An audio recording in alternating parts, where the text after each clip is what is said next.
Tinkerdoodle, where we're going to learn about art. Come on in and join me. Come on.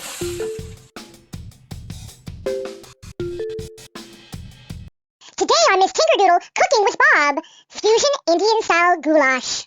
Welcome everyone to another episode of, God, I haven't done this in so long. Tinkerdoodle. Tinkerdoodle. Yeah. Miss Tinkerdoodle. Miss Tinkerdoodle. So I'm here with Bob. He is a high-class chef. A high-class chef. And today, what are we cooking?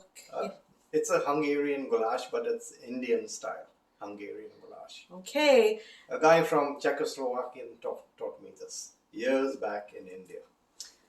And it came out very nice with goat meat. Goat meat. That was the staple in India. Goat meat, not beef. Okay. Yeah.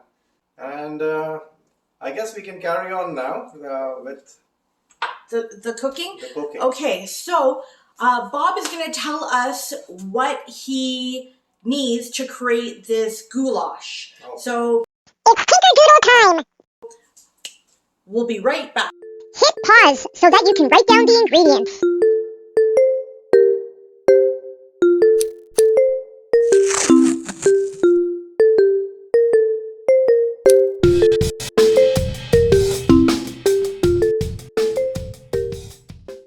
Okay, I've cut up one large onion in this bowl.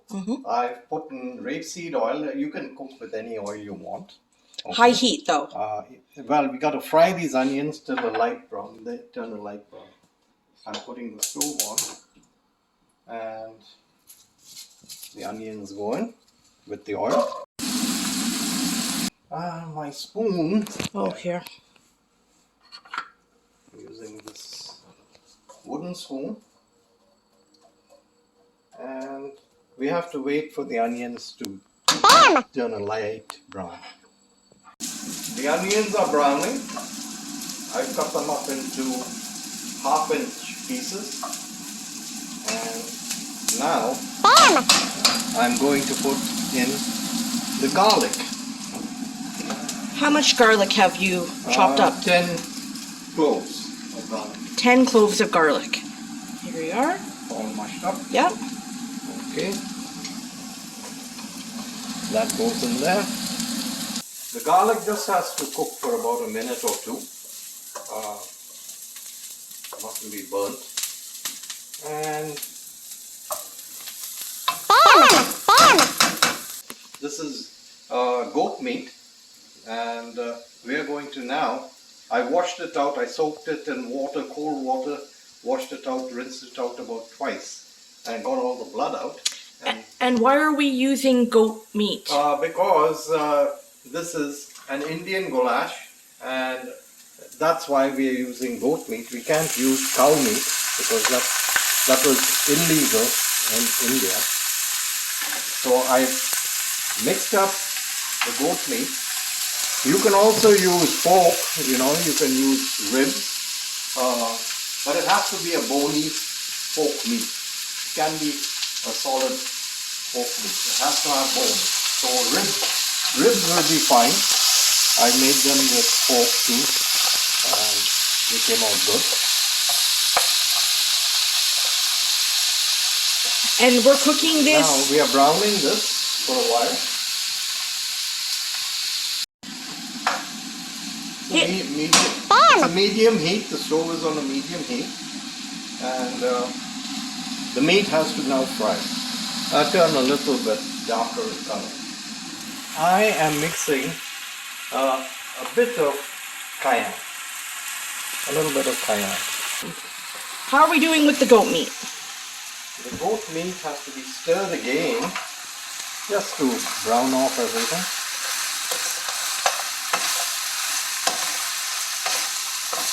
Okay. I like a little heat, so there's a lot of paprika with a half teaspoon of chili, so that cayenne pepper. So everybody can have it. I could take more. But How much paprika are you adding? 1, 2, about 3 teaspoons of paprika. Every bit of this goat meat has to be coated, whether it be pork meat or whatever, has to be coated with the paprika. So the meat looks red in color because it's coated well. So I'm going to start mixing now the paprika with the goat meat. See how I'm spreading it out? I need to cover the goat meat with the paprika.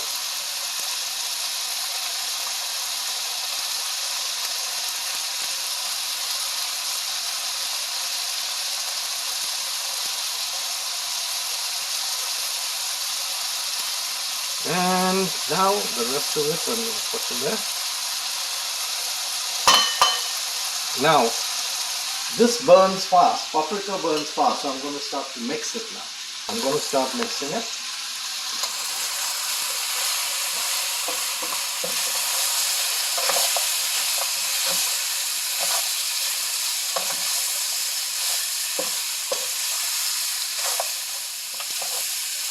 So there you are, looking pretty well. Once this is done for about 2 minutes of just stirring the paprika in, then we are going to get the tomatoes in. 3 tomatoes cut up into 1/2-inch pieces. Okay, and this will go in now.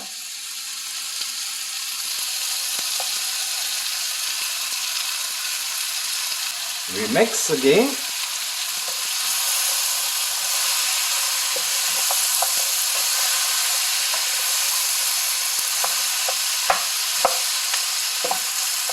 And the last thing is add your salt. What salt are we using? We're using Himalayan salt. You can use any salt you want. I got Himalayan salt. Himalayan or Himalayan? Himalayas or Himalaya, they're the mountainous part of India. So here you go. Okay. Look at it. There. Can you see I'm stirring it all around, not just dumping it in. I'm going again for the second. I don't use teaspoons, I use my hand.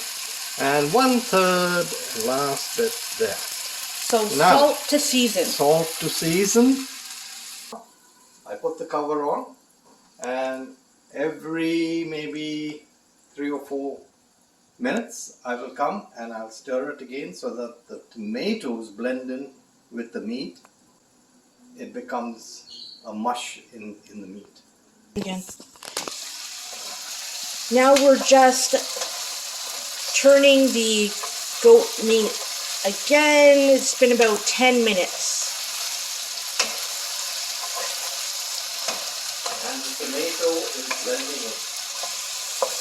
And the tomato is blending in. Hey Bob, what are you doing? I've got a secret ingredient for my Hungarian goulash. It's very... Nice. Ketchup. It gives it a nice sweet and sour flavor. So I'm going to now just do it by sight now.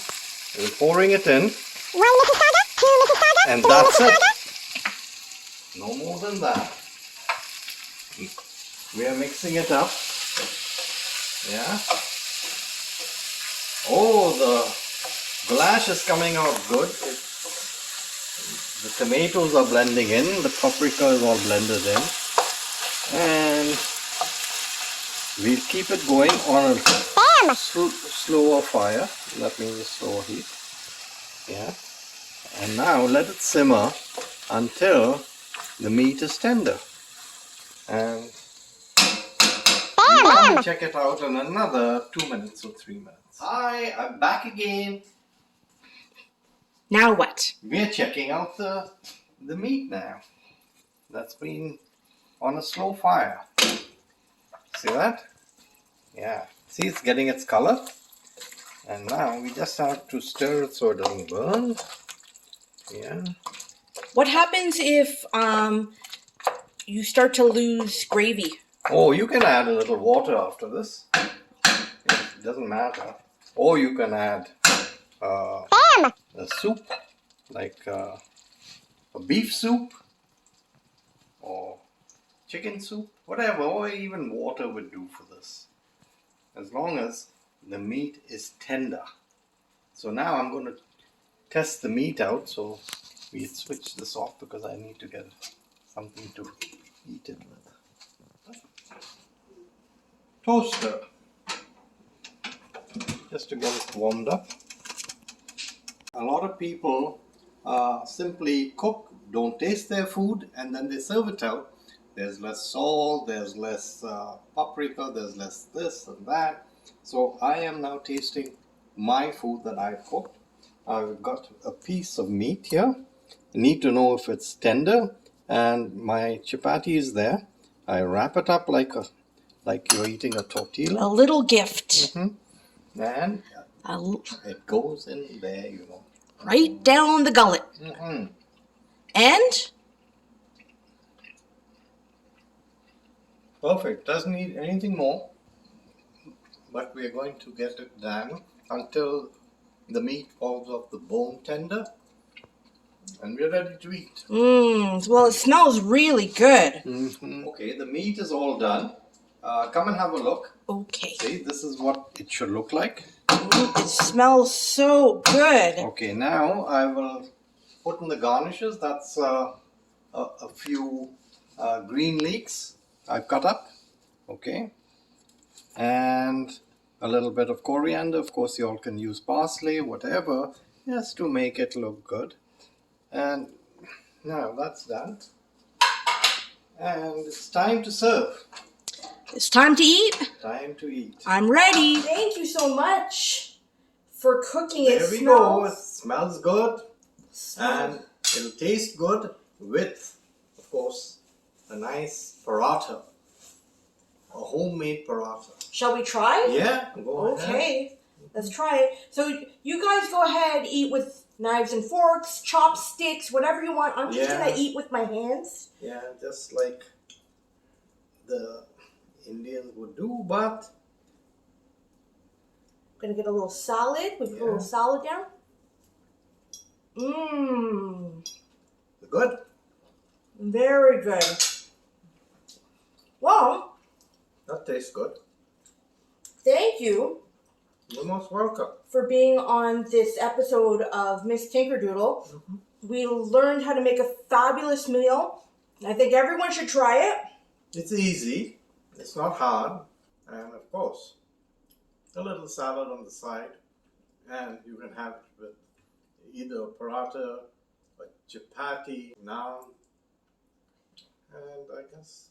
And rice. Enjoy it. And rice too, if you have rice, I've never had it with pasta. Do you think we could have it with pasta? I guess you could. You can try it with all these ingredients. Okay, everyone. We're going to say goodbye, but I'll see you next time on Miss Tinkerdoodle. Bye! Remember, life is too short